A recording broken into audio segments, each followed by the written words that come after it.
असाउद्दीन ओवैसी साहब का वीडियो देखे किस तरह बयान दिया अपने वीडियो में।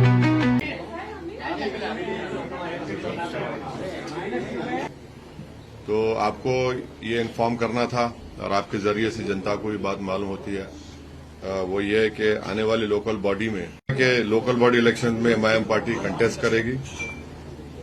6 म्युनिसिपल कॉरपोरेशन में इलेक्शन लड़ेगी और तालुका पंचायत में 29 और जिला पंचायत में 28, माने टोटल हम लोग 539 हमारे कैंडिडेट्स रहेंगे। और ये आपको बताना था।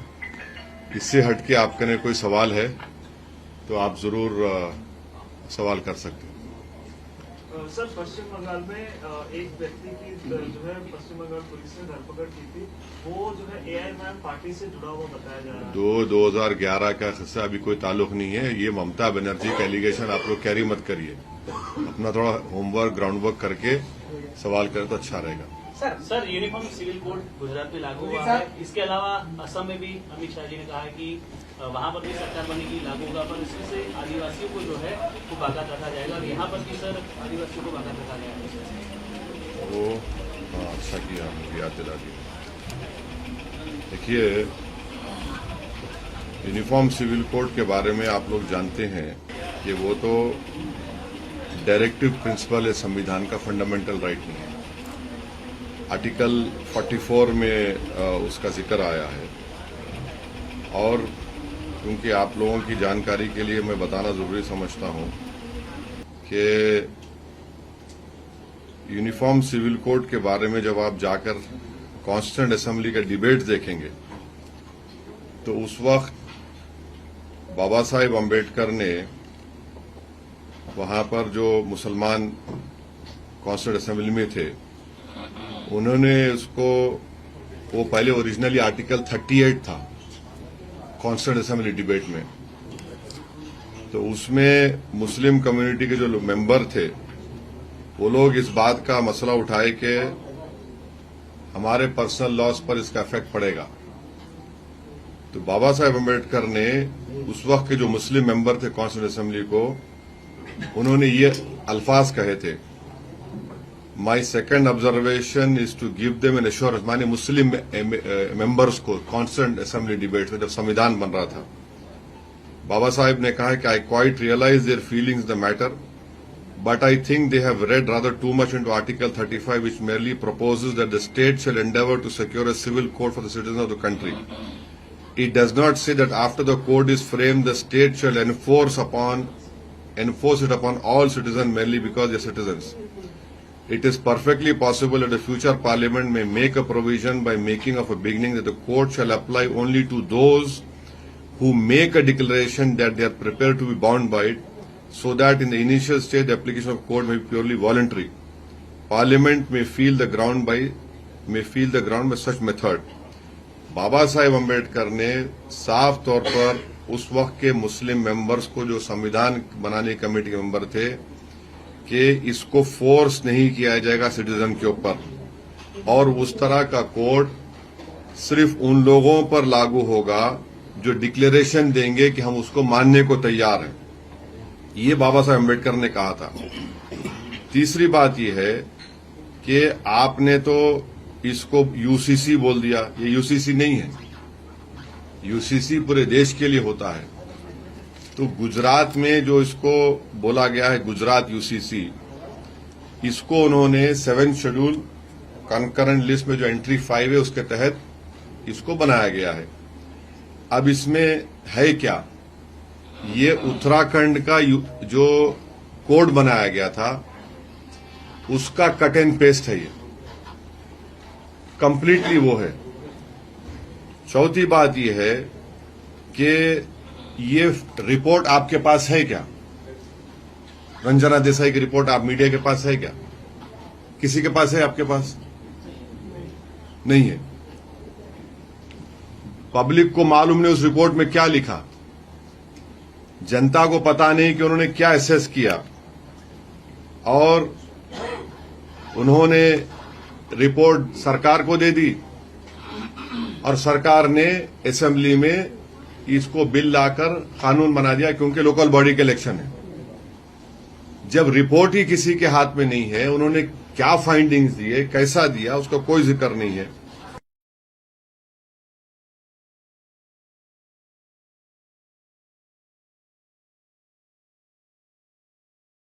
एक्ट है, हिंदू सक्सेशन एक्ट है, उसको पूरा लागू कर दिया आपने गुजरात के हर समुदाय के ऊपर, सिवाय शेड्यूल्ड ट्राइब्स के ऊपर, जो गुजरात में करीब कितना 16% के करीब उनका 16% है ना, शेड्यूल्ड ट्राइब 16% के करीब उनका पॉपुलेशन है। तो यूनिफॉर्म कैसा हुआ बताइए? कोई यूनिफॉर्म नहीं है। दूसरा ये है कि आपने उसको प्रोटेक्शन दे दिया कि जिसका कस्टम एंड यूसेज होगा, यूसीसी उस पर अप्लाई नहीं होगा। अब बाज कस्टम यूसेज गुजरात में है, नौत्रो है और फूलहार है, उनको प्रोटेक्शन मिल जाएगा। और अफेक्टेड पार्टी कौन है? मुसलमान है। इसलिए है कि हमको फ्रीडम ऑफ रिलीजन है आर्टिकल 25 में, आर्टिकल 26 में, आर्टिकल 21 में, आर्टिकल 14 में। आप उन सब का वायलेशन करके आप ये कह रहे हैं कि नहीं नहीं, ये जो हिंदू मैरिज एक्ट है, हिंदू सक्सेशन एक्ट है, वो मुसलमानों के ऊपर आप लागू कर रहे हैं, जो सरासर अनकॉन्स्टिट्यूशनल है। और ये बताइए कि कैसे, और फिर आपने उसमें एक और सेक्शन बना दिया कि 16% पॉपुलेशन है ट्राइबल का। उसमें आपने क्या बोल दिया उसमें कि मिसाल के तौर पर इस्लाम में एंसेस्ट्रल प्रॉपर्टी का कोई तस्वुर नहीं है, हिंदू धर्म में एंसेस्ट्रल प्रॉपर्टी का तस्वुर है, उसको एक्सेप्ट किया था, आप उसको मुसलमानों पे लागू कर रहे हैं। चौथी बात यह है कि को पार्सनर प्रॉपर्टी में आपने बोल दिया कि चाइल्ड इन वूम, आपने डिवोर्स का मसला बना दिया कि नहीं, अब तलाक होगा ही नहीं, खुला भी नहीं होगा, मुबारात भी नहीं होंगे। अब किसी का शादी खत्म करना है मुसलमान को, तो उसको एडल्ट्री प्रूफ करना पड़ेगा, फिर उसको 6 महीने जुडिशियल सेपरेशन, फिर आपको एक्सेप्शनल सर्कमस्टेंसेस कोर्ट को दिखाना पड़ेगा। ये सब जो है ये हिंदू धर्म का हिस्सा है, इसको आप हम पे क्यों लगा रहे हैं? आप हिंदू धर्म का कानून आप हिंदू धर्म के मानने वालों पे लगाइए, बहुत अच्छा है। ये यूनिफॉर्म कहां है ये? और मैं किसी धर्म की चीजों को क्यों मानूंगा मैं? ये तो मेरा आर्टिकल 25 का ग्रेव वायलेशन है। अच्छा, फिर आप बोलते कि लिव इन रिलेशनशिप हो सकता है, माने शादी का तो अब कोई शादी नहीं करके ऐसा ही किसी के साथ रहेगा, तो कहां गए मॉरल्स आरएसएस बीजेपी वालों के?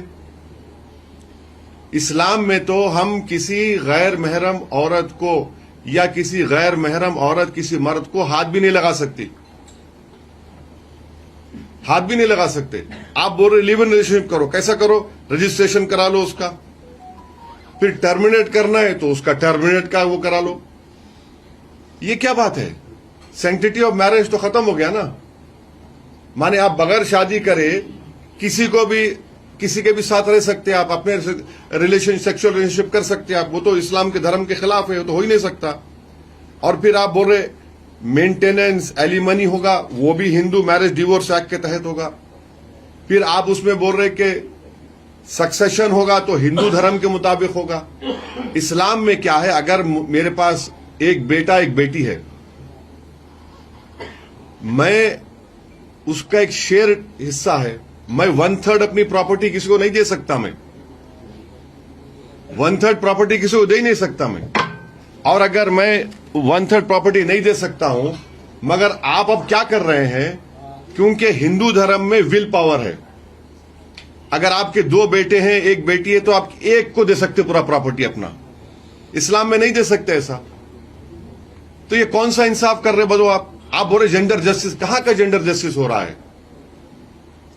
विल पावर से कोई भी अपना पूरा प्रॉपर्टी एक औलाद को दे सकता है। ये कहां जेंडर जस्टिस है? अब लोग बोलेंगे कि हाँ मैंने अपनी बेटी की शादी किया, उसमें खर्चा हो गया, उसका हिस्सा नहीं होगा।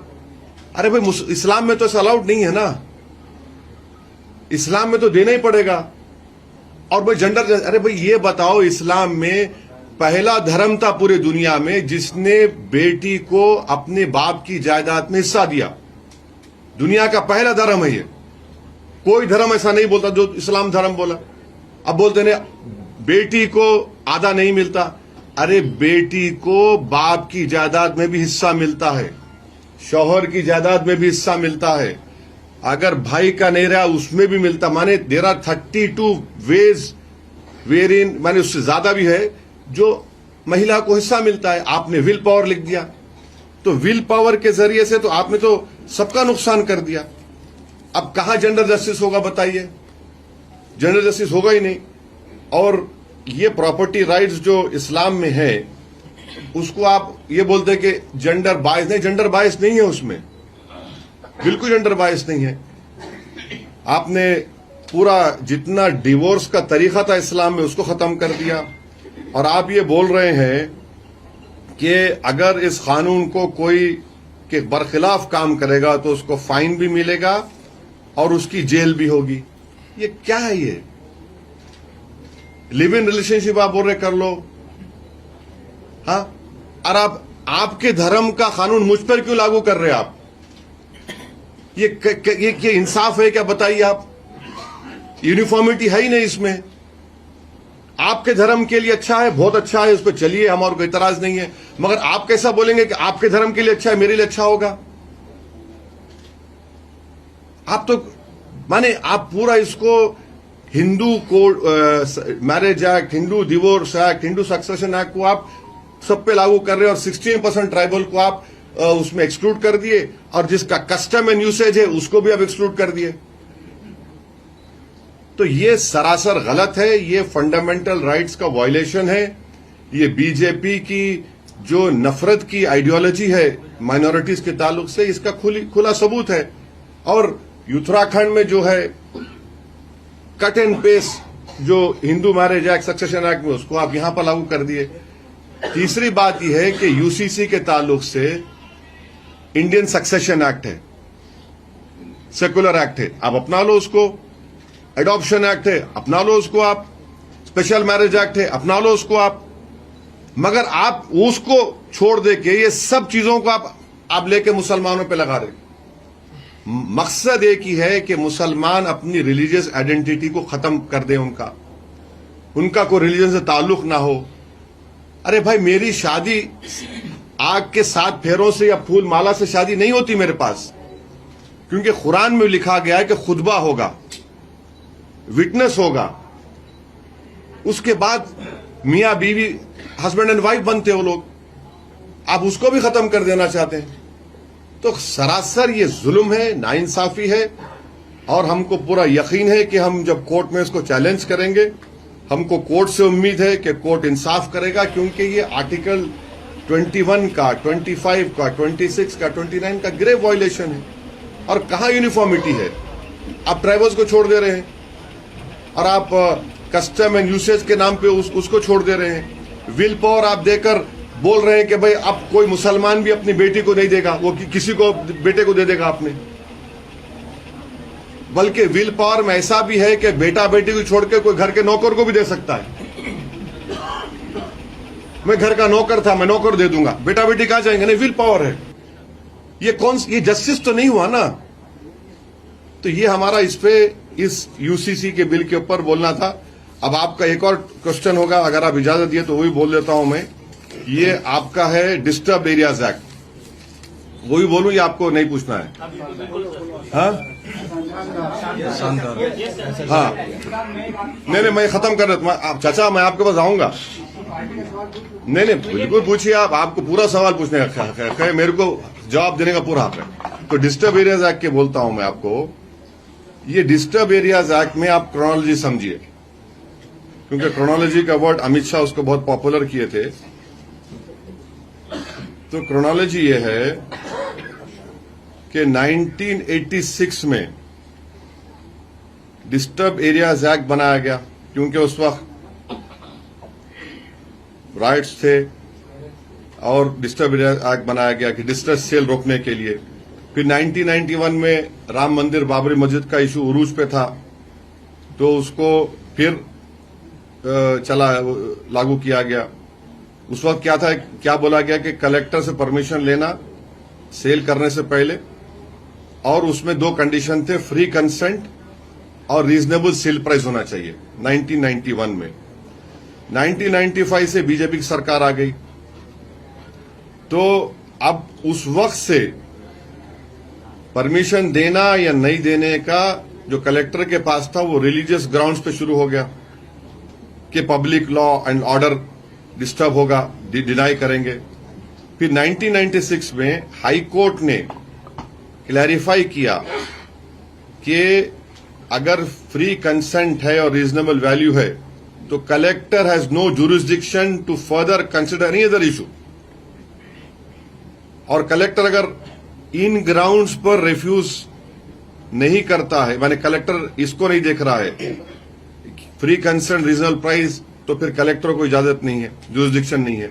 2002 में क्या हुआ कि हाई कोर्ट ने यह भी हेल्ड किया कि any third party interested other than the seller and the buyer would have no locus standi और authority to object to the transaction, hence the neighbours were precluded. माने अगर कोई पड़ोसी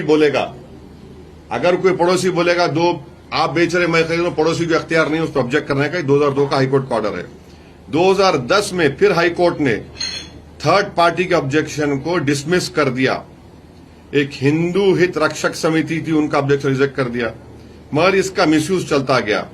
फिर 2020 में फिर से हाईकोर्ट ने having considered the earlier judgments, फिर से हाईकोर्ट ने रिटेरेट किया कि फ्री कंसेंट होना चाहिए और reasonable value should be considered while granting rejecting application under Disturbed Areas Act। फिर थर्ड पार्टी का ऑब्जेक्शन उन्होंने खारिज कर दिया हाईकोर्ट ने। ऐसा सिमिलर रहा। अब 2020 में ये इनके हाईकोर्ट की जजमेंट पसंद नहीं आई बीजेपी सरकार को, उन्होंने एक अमेंडमेंट किया, क्या उसको फिर हाईकोर्ट में चैलेंज किया गया, और उसको क्या हुआ, ये अमेंडमेंट को स्टे मिल गया था। तो 2026 में बीजेपी की सरकार ने एक नया उसमें शगुफा छोड़ दिया कि एग्रीव पर्सन होगा।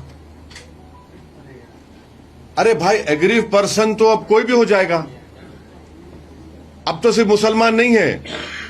मिसाल के तौर पर कोई रूलिंग पार्टी के आदमी को हफ्ता नहीं मिला तो बोला मैं एग्रीव पर्सन हो गया। ये तो सबको कमीशन हो जाएगा। तो आपने तो कमीशन लेने का तो लीगलाइज कर दिया तरीका, बीजेपी ने एग्रीव पर्सन हो जाएगा। और उसमें क्या किया, कम्युनल टेंशन और likelihood of disturbance of law and order due to communal tension. इसका मतलब क्या है बताओ, डेफिनेशन क्या है? कम्युनल टेंशन और likelihood of disturbance of law and order, इसका डेफिनेशन क्या है? इसका डेफिनेशन एक ही है कि मुसलमान अपनी जायदाद को बेच नहीं सकेगा, ना किसका खरीद सकेगा हिंदू का। और बॉर्डर एरियाज जो होगा वहां पर बोलेंगे नहीं ये कम्युनल टेंशन होगा। तो हमारा मानना यह है कि अर्लियर हाई कोर्ट के जो जजमेंट्स है उसकी नजर में ये सब के सब जो बनाया गया है अनकॉन्स्टिट्यूशनल है, इलीगल है, और ये एक मैलिशियस इंटेंशन से पुराने हाई कोर्ट के जजमेंट्स को ओवररूल करने के लिए इस तरह का कानून बनाया गया है। और ये थर्ड पार्टी का जो एग्रीव्ड पर्सन बनाया गया है, इसमें बीजेपी के बड़े बड़े नेताओं को, कॉरपोरेटर को और आरएसएस के ऑर्गेनाइजेशन को एक फ्री हैंड दिया जाएगा कि आप बस जाकर ट्रांजैक्शन को रुका दो और ऑब्जेक्शन करते रहो। ये इसका क्रोनोलॉजी है। अब आपको लास्ट में इतना बताऊंगा मैं, ये अहमदाबाद में, वेस्टर्न अहमदाबाद है, एसजी हाईवे है, वहां पर कुछ होगा, वो तो सिंगापुर की तरह नजर आता है वहां पे। अब कहां पर प्रॉब्लम होगा? जुहापुरा में होगा, कालूपुर में होगा, दरियापुर, पलाडी, नवरंगपुरा, जमालपुर, खानपुर, जुहापुरा, वटवा में होगा। तो ये बनाया गया इसलिए सिर्फ और सिर्फ के यहां पर तकलीफ पहुंचाओ। ये हमारा मानना है। ये कानून भी गलत है और हम उम्मीद करते हैं कि जब ये चैलेंज होगा हाई कोर्ट में, पहले जो डिसीजंस की रोशनी में हाई कोर्ट इसको भी इंशाल्लाह हमारे जो भी कोर्ट को जाएंगे जिम्मेदार लोग, वो उसको बताएंगे हाई कोर्ट को कि आपके अर्लियर जजमेंट्स को ये लोग इस तरह ओवरकम कर रहे हैं कि एग्रीव पर्सन्स का एक नया आपने शगुफा छोड़ दिया, कम्युनल टेंशन और livelihood of disturbance of law. ये क्या है भाई? और फिर आखिरी बात ये है, हम बीजेपी सरकार से पूछना चाह रहे हैं, आप तो बड़ा पीसफुल स्टेट बोलते हैं इसको, तो ये तो पीसफुल स्टेट नहीं है। अगर पीसफुल स्टेट होता तो तुमको कानून बनाने की जरूरत ही नहीं पड़ती। पीसफुल स्टेट नहीं है फिर ये। और फिर आप बोल रहे यूनिफॉर्म सिविल कोड, हाँ, यहां पर आप हिंदू कानून को मुसलमानों पे लागू कर रहे, और आप ये बोल रहे कि हिंदू मुसलमान की प्रॉपर्टी नहीं खरीद सकता, ना मुसलमान हिंदू खरीद सकता। कितना कॉन्ट्रडिक्शन है देखो आप। तो नफरत की बुनियाद पर ये पूरी पॉलिटिक्स बीजेपी कर रही है, और ये देश के हित में नहीं है। ये देश के हित में नहीं है। आप अगर एक धर्म के लॉस को दूसरे धर्म के मानने वालों पर लागू करेंगे, ये देश के हित में नहीं है। ये देश के संविधान के खिलाफ काम हो रहा है। बाबा साहब अंबेडकर ने जो एश्योरेंस दिया उसके खिलाफ काम हो रहा है। एक प्रश्न ये आ रहा है, राइट से पूछने दो भाई, राइट विंग। केंद्रीय मंत्री गिरिराज सिंह ने ओवैसी को अंतिम जिन्ना कहा है, इससे आपकी प्रतिक्रिया है? छोड़िए ना, छोड़िए ना, उसका काम खाली पुकारना है, छोड़ो ना। अरे हम छोड़िए उनको।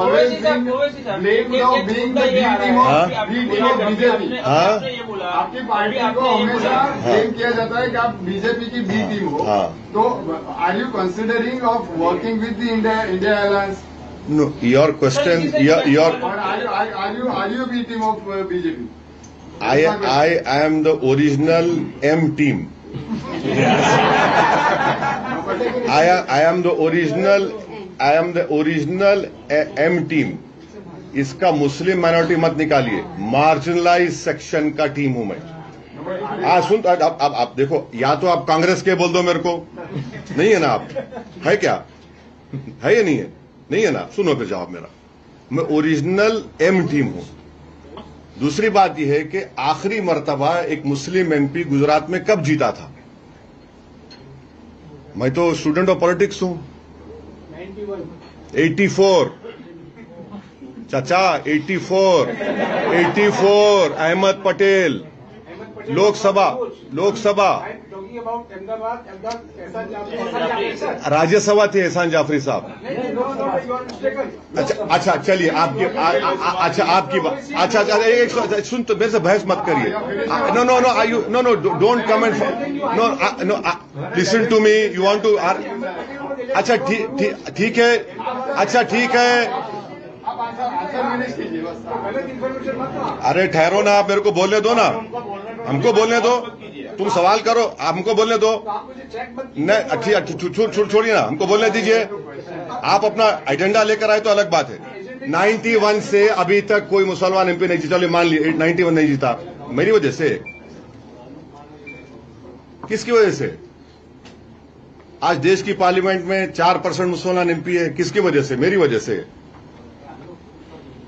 आसाम की मिसाल ले लो आप, 50 एमएलए कांग्रेस के बीजेपी में चले गए, 50। अभी मुख्यमंत्री कांग्रेस के एमपी थे, रिजाइन करके चले गए, उनका प्रेसिडेंट चला गया, मेरी वजह से। नहीं, मेरे पे डालना चाह रहे तो मेरे लिए बैच ऑफ ऑनर है, मेरे को इतराज नहीं है, मगर हकीकत कुछ और है। अब ये जो यूसीसी का बिल है, कांग्रेस क्यों ने डिवीजन का मुतालबा किया असेंबली में? उत्तराखंड में वॉइस वोट में कांग्रेस भी शामिल है। अनलॉफुल एक्टिविटीज प्रिवेंशन एक्ट जाकर उठाकर देख लो, 2019 में अमित शाह ने उसको और खराब किया, कांग्रेस सपोर्ट की, मैं इम्तियाज जलील अपोज किए, डिवीजन कराए हम लोग। ओम बिरला साहब स्पीकर थे, वो बोले कि ओवैसी तुम अमेंडमेंट मूव करेंगे, तुम दो ही है। मैं सर अल्लाह है मेरे साथ। 2008 में या 9 में चिदम्बरम ने यूएपीए को पोटा हटाकर किया, मैं यूपीए की सपोर्ट कर रहा था, उसके खिलाफ बोला, उसके खिलाफ वोट दिया। मेरा भाषण है, जाकर देखो जिसको सुनना आता है। मैंने अपने भाषण में कहा था कि definition of terrorism would be used against innocent people. आज सुप्रीम कोर्ट ने जो 2 बच्चों को बेल नहीं दिया, उन्होंने उसी डेफिनेशन का हवाला दिया जिसका मैं अपोज किया था। आप लोग जो है थकते नहीं है मेरे से पूछने। जहां मैं दिख गया आपको नजर आता फलां टीम, ये टीम। तो एनीवे आपका राइट है, इसका जवाब ये है। सर मुद्दा ये आता है कि आपने अभी बोला क्योंकि इलेक्शन तो 9000 से ज्यादा सीट पे हो रहे हैं। अरे अभी नहीं, अरे पार्ट वन सुन लो। अभी नहीं, अभी तो जल्दबाजी में ये 2-3 दिन का अभी बढ़ सकता है। वो कोई नाम फाइनल नहीं हुआ, फुल स्टॉप नहीं है वो। अच्छा, ये प्रॉब्लम क्या है? बढ़ा तो क्यों बढ़ा, लड़ा तो क्यों लड़ा, खाया तो क्यों खाया, उठा तो क्यों उठा, आया तो क्यों आया। तो ये सवाल चलता रहेगा। अभी तो अभी ये प्रोविजनल लिस्ट है, इसको बढ़ा सकते हैं। जैसे आपने कहा कि हमारे वजह से कांग्रेस नहीं हारती है, पर वो बार बार उनकी तरह हर सभा में, हर प्रोग्राम में, हर प्रेस कॉन्फ्रेंस में यही कहते हैं कि एमआईएम की वजह से हम हारे। तो इस बार ये प्रचार यही कर रहे हैं। कल ट्वीट किया था उन्होंने फेसबुक पे। साबिर भाई उसकी वजह से हार गए। साबिर भाई उसकी वजह से हार गए। हाँ, फिर अरे ये क्या है? साबिर भाई उसकी वजह से हार गए। ने जो पूछ लिए दोबारा मत पूछो। जो पूछ लिए भाई, देखिए रिपीट करेंगे तो फायदा नहीं। No answered you. जहाँ पे ये लघुमती प्रभावित एरिया जो वहीं आपने कैंडिडेट खड़ा किया। मुद्दा ये निकल के आ रहा है कि ये जो लघुमती का वोट जो है वो डिवीजन हो जाए, इसके लिए आप कैंडिडेट खड़ा करते हैं और कांग्रेस को नुकसान पहुंचाने के लिए आप कैंडिडेट खड़ा करते हैं। एक बात सुनो, अच्छा देखो बॉस, ऑब्जर्वेशन मत दो, क्वेश्चन करो। नहीं सुन, बंगाल में कांग्रेस किसके साथ लड़ रही है इलेक्शन? अकेले लड़ रही है। वहां क्या कर रही है फिर? सीपीआई कांग्रेस अलग, सीपीआई सीपीएम अलग। वहां पे क्या हो रहा है बताइए? अरे सुनिए, और एक बात, बिहार में क्या हुआ? बिहार राज्यसभा में क्या हुआ?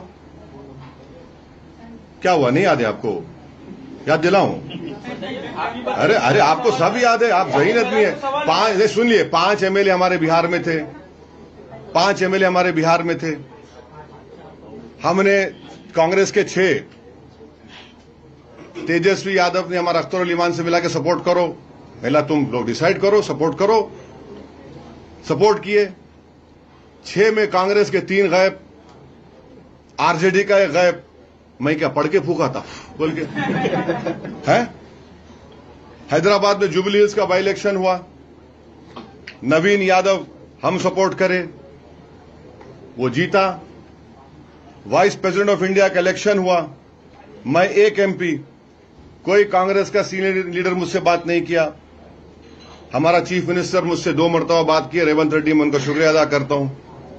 हम सपोर्ट किए। क्या थे?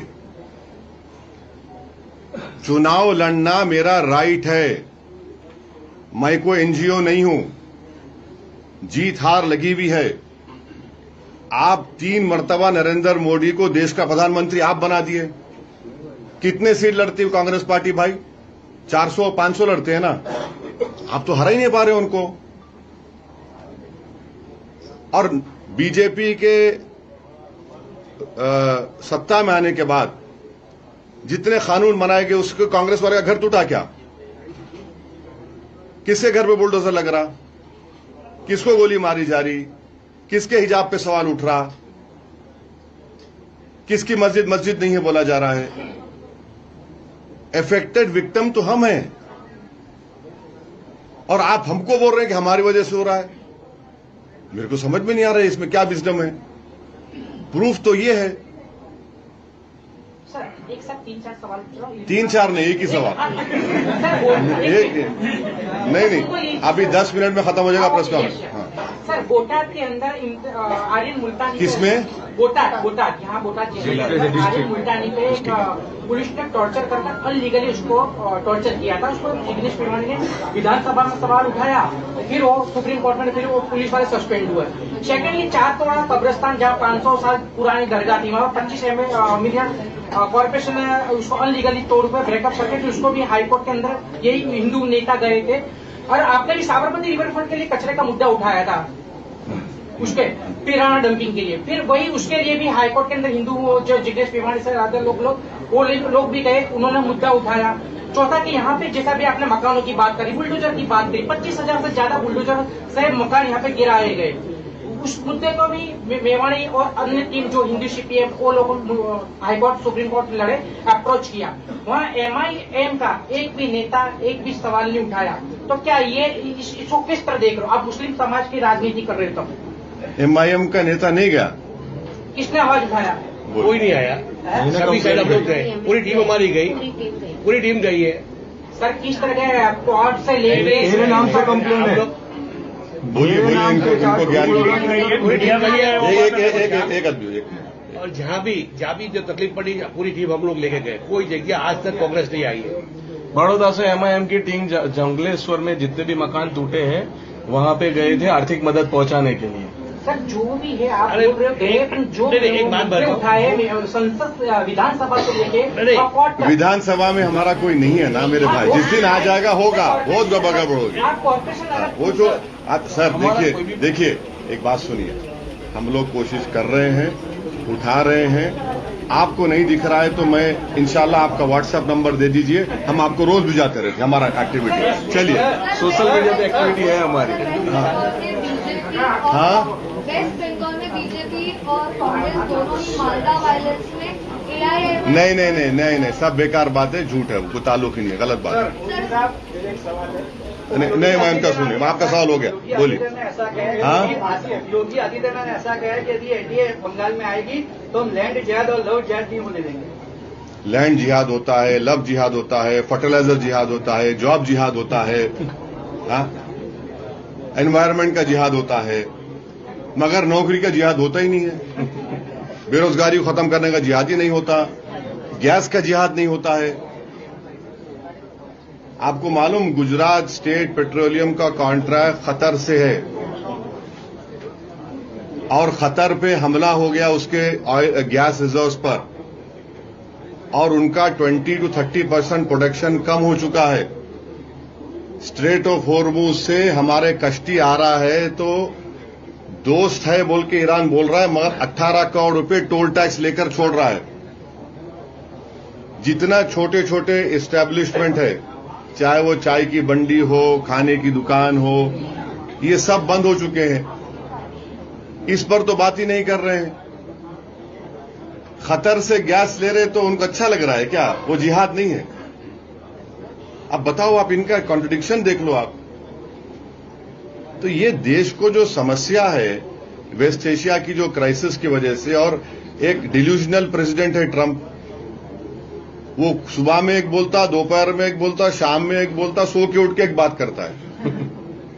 उससे सबसे बड़ा नुकसान तो भारत को हो रहा है, चाइना को हो रहा है, जापान को हो रहा है, साउथ कोरिया को हो रहा है। हमारा यूरिया फर्टिलाइजर MRI मशीन में हीलियम डालना पड़ता, उसका कल के दिन कमी हो जाएगी। जो रमजान में पोर्ट से फ्रूट्स जाते थे वो नहीं जा पाया। बासमती चावल जो सबसे ज्यादा ईरान और इराक को बिकता था, वो उसका रेट गिर गया। तो ये समस्या है, इसके ऊपर कोई जवाब ही नहीं देना चाह रहा है। इनको सिर्फ लगा है जी हाँ, वो लोग बोल दो, ये बोल दो, ये काम है इनका। ओवैसी साहब, पवन खेड़ा ने आज कहा है कि ओवैसी साहब को ये देखना चाहिए कि असम में बीजेपी अहम पार्टी है, लेकिन ओवैसी साहब आज आकर कांग्रेस पर ही निशाना साध रहे हैं। ये पवन खेड़ा ने कहा है। देखिए, अगर आप थोड़ा हिस्ट्री देख लेंगे आसाम की, आसाम गण परिषद जब बनी थी उस वक्त कितने डिटेंशन में मुसलमान थे, और तरुण गोगोई जब मुख्यमंत्री बने कितने मुसलमान डिटेंशन में आए, ये आपको देखना पड़ेगा। तीसरा, डी ओटर जब AGP थे कितने थे, और तरुण गोगोई जब मुख्यमंत्री पद छोड़े कितने डीओटर हो गए। चौथी बात यह कि कितने फॉरेनर्स ट्राइब्यूनल थे। फॉरेनर्स ट्राइब्यूनल बनाने वाला कौन? कांग्रेस। और फॉरेनर्स ट्राइब्यूनल का क्या है बताता हूं मैं आपको। उसमें जो 10 साल या 12 साल का लॉयर होता उसको ऑफिसर बना देते आप। गवर्नमेंट बनाती, जुडिशरी नहीं बनाती। तो कोई भी रोड चलता तो जाके बोलेगा ये फॉरेनर है। बर्डन ऑफ प्रूफ उस पर आ जाता है। तो ऐसा है ना, जितनी परेशानी, तबाही और बर्बादी जो का आगाज कांग्रेस पार्टी ने किया, तो कांग्रेस पार्टी का एक ग्रेजुएशन सेंटर है और बीजेपी से उनको मास्टर्स और पीएचडी की डिग्री मिल जाती नफरत की।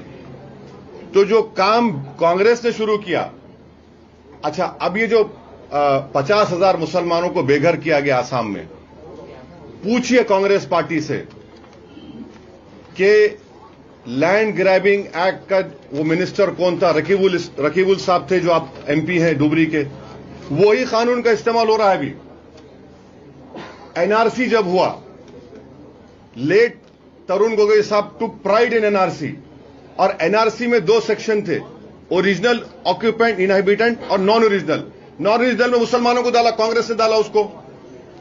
और एक बात बोलता हूं, कांग्रेस की पार्टी में एक गोगोई साहब हैं, नॉट गौरव गोगोई, नॉट अखिल गोगोई, दूसरा गोगोई है।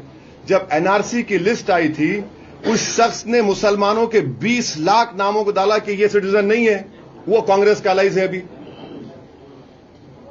वो जानते नहीं है ना हिस्ट्री को। जानकर भी अगर खामोश होना चाह रहे तो उसका इलाज मेरे पास नहीं है। अच्छा, इतना सब जो एविक्शन हुआ 50,000 लोगों का, कहां थे भाई? वही बदरुद्दीन अजमल थे, लड़ रहे थे। और बदरुद्दीन अजमल तो सुप्रीम कोर्ट में कई केसेस डाले, आज भी केसेस चल रहे हैं। तो ये चीज है जो उनको एक्सेप्ट करना पड़ेगा। और आप बोलते ही नहीं है, आपके मुंह में दही जम जाता है। तो इसलिए आपके सवाल का जवाब ये है। आप चेक कर सकते, जितना मैं बोला हूं आप चेक कर लीजिए, आपको सच्चाई मालूम हो जाएगी। सर, मुंबई के शिवसेना के और हेमंत बिस्वा शर्मा के काम पे वोट मिलेगा हमको। अरे छोड़ो ना, उनका क्या बोलना है, उनको छोड़ो ना। सर, इलेक्शन कमीशन की गाइडलाइन होती है, जब जब चुनाव हो तो भड़काऊ भाषण के ऐसी चीजें ना बोली जाए एक समुदाय को लेकर दूसरे समुदाय।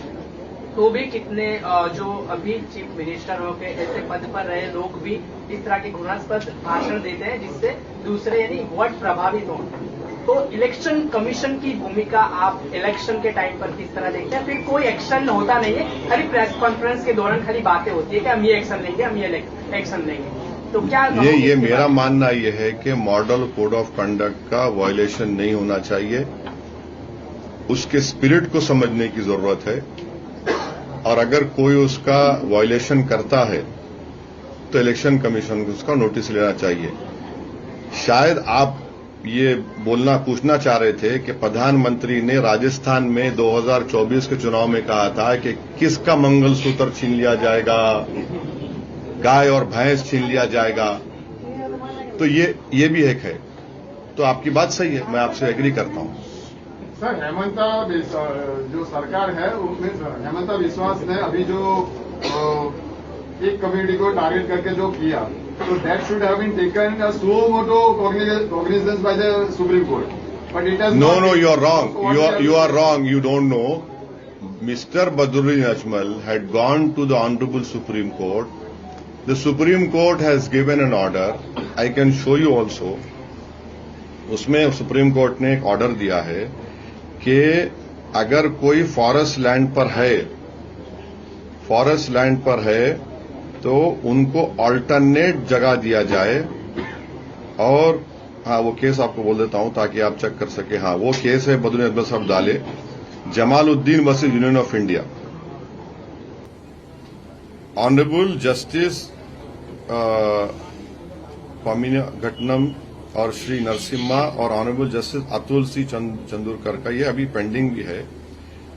यहां पर अगर फॉरेस्ट लैंड पर नहीं है, डिस्टर्ब मत करो। होता क्या है, आसाम में फ्लड्स आते, फ्लड्स आने के बाद जो गरीब लोग होते हैं, चौर बोलते, अपने यहां से किसी और जगह पर जाकर रहना शुरू करते हैं। ये भी मसला कांग्रेस पार्टी का है। कैसा है बताता हूं। जब फ्लड आया मैं दूसरी जगह चलेगा तो मेरे को पट्टा सर्टिफिकेट देना चाहिए, डिस्प्लेसमेंट सर्टिफिकेट देना चाहिए, रिलीफ कुछ नहीं। तो ये सब वहां से शुरू होता है। ये ऑर्डर है सुप्रीम कोर्ट का जिसको सुन नहीं रही सरकार, तो उसके I was talking about that Hemanta Biswas was pointing a gun at Yes, it is wrong. Yes, it is wrong. It is wrong. Later he disowned that video. No, later he disowned that video. बल्कि वो तो ये कह रहे हैं कि मैं जीना मुश्किल कर दूंगा, मैं उनका सियासी हड्डी तोड़ा हूं, अब उनकी कमर की हड्डी तोड़ दूंगा, मदनी साहब को जाना है वहां चल मैं भिजा दूंगा वहां पर। तो सब बातें कर रहे हैं वो। सर यूजीसी पे स्टैंड क्या है MIM? यूजीसी रेगुलेशन के ऊपर यूजीसी ग्रांट ऑफ कमीशन हाँ वो बिल्कुल दलितों को प्रोटेक्शन मिलना चाहिए। अच्छा हाँ अच्छा, यानी सवर्ण को वो कुछ नहीं है, यानी उसको सवर्ण अपराधी है नहीं, डिस्क्रिमिनेशन किससे होती? डिस्क्रिमिनेशन की बात सही है। देखिए आपको डिबेट करना है, टाइम बोलो, जगह बोलो, आता हूं। आप जर्नलिस्ट के साथ बात करें, मेरा जवाब सुनो। आप तो नहीं देखिए, you are debating with me, you have all the right, but here I am doing a press conference, you ask me a question, I will give reply. You want debate with me, show me the place and time, I will come and debate with you, I'll come and debate with you. But if you are asking me this question, why did that UGC regulation was taken back? No, नहीं, discrimination में फर्क होता है, dignity का सवाल आता है। किसी को जात के नाम पर बोलकर मारा जाता है, और आपको मालूम, अच्छा ये सब जो छोड़ दीजिए, दिल्ली का एम्स जाकर देखो आप, एम्स हॉस्पिटल है ना, उसमें दलितों का अलग बिल्डिंग है, क्यों है? और संविधान में इक्वालिटी की जब बाबा साहब ने बात की, सब्सटेंटिव इक्वालिटी की बात की, सब्सटेंटिव इक्वालिटी की बात की। Sir one more question, parliament में नक्सलिज्म पे डिबेट हो रही थी, अमित शाह जी ने आपको थैंक यू बोला था रिगार्डिंग जो ग्रे हाउंड्स की जो प्रोसेस चली थी तेलंगाना एंड आंध्र प्रदेश। सो क्या आपको लगता है कि ये लेफ्ट वोट बैंक जो आप वेस्ट बंगाल में कंटेस्ट कर रहे हैं, ये इसको इफेक्ट कर सकती है? क्योंकि आपने नक्सलिज्म पे अपोज किया था, आपने बीजेपी के साइड मेरे भाई ऐसा है ना कि फंस गई रजिया गुंडों में मेरा हाल करना चाह रहे आप। मेरी स्पीच को सुनो आप मेरी स्पीच को नहीं सुने, इसका मतलब आप जो है ना व्हाट्सएप यूनिवर्सिटी को फॉलो मत करो। असदुद्दीन ओवैसी का स्पीच सुनो। मैंने कहा कि ये जो गवर्नमेंट क्लेम कर रही है कि नक्सलिज्म खत्म हो गया, मैंने 1978 की बात की थी। आपको मालूम 1978 में क्या हुआ था? आपको पढ़ना चाहिए। 1978 में भी नक्सलवादी जो थे वो बोले हम अब आम सगल नहीं करेंगे। 3 साल बैक टू विलेजेस वो लोग किए, और बैक 3 साल के बाद उन्होंने कहा कि इंडिया में न्यू कॉलोनिज्म है, इंडिया में फ्यूडलिज्म है, इंडिया में फ्यूडल लॉर्ड्स, हम हथियार उठाएंगे। ये बात किसी ने नहीं की। दूसरी बात मैंने कही थी, जो गवर्नमेंट क्लेम कर रही खत्म हो गया, मैंने कहा भाई वो हथियार डाल रहे हैं मगर वो अपनी आइडियोलॉजी को छोड़ नहीं रहे हैं। अरे एक minute please let me complete. हथियार डाल रहे हैं, आइडियोलॉजी को नहीं छोड़ रहे हैं। तीसरी बात हमने ये की थी कि ये जो एक्सट्रीमिज्म की बात हो रही है, मैंने कहा कि the extreme right wing extremism will lead to left wing extremism. अब इसमें बोलो, अब इसमें स्पीच आप सुनते तो ऐसा सवाल नहीं करते। मेरे भाई आप सुन लिया करो, मैं बैठा हूं कि भागने वाला नहीं हूं। ऐसा सवाल ही पैदा नहीं होता कि समंदर के 2 किनारे एक हो जाएंगे। और राइट विंग एक्सट्रीमिज्म की मैंने बात की, मैंने आसाम के चीफ मिनिस्टर का हवाला दिया अपनी स्पीच में। तो आपको सुन के समझ के पूछना चाहिए, अच्छा रहता, मजा आता। वीडियो अच्छा लगा हो तो लाइक और सब्सक्राइब